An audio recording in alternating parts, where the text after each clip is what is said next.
This is Balitang Ilocos Online.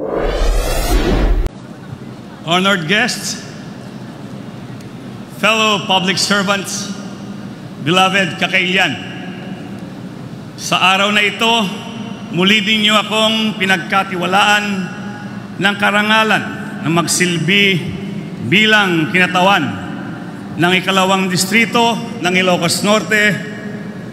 Ako po ay taus-pusong nagpapasalamat hindi lamang sa tiwala na muli ninyong binigay, kundi sa di matitinag ninyong paniniwala sa isang uri ng pamumunong tapat, bukas at makatao. I have never lost an election. And I say this not out of pride, but with a deep sense of responsibility. Bilang inyong kinatawan, patuloy kong isusulong ang mga batas at programang tunay na makikinabang ang mamamayan.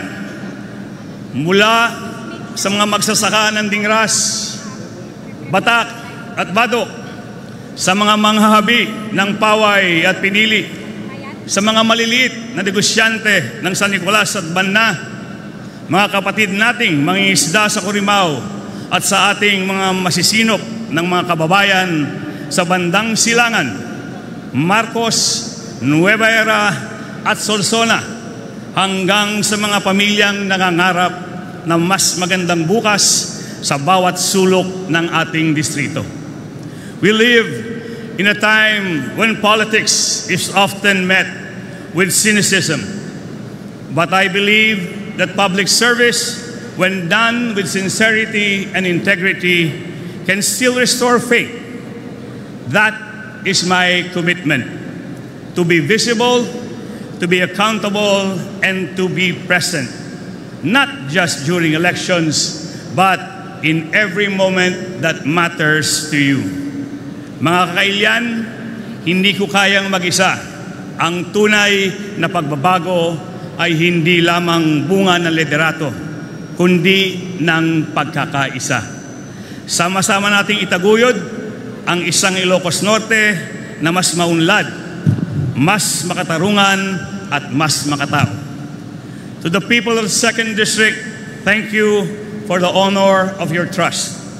I will serve you not with entitlement, but with enduring humility.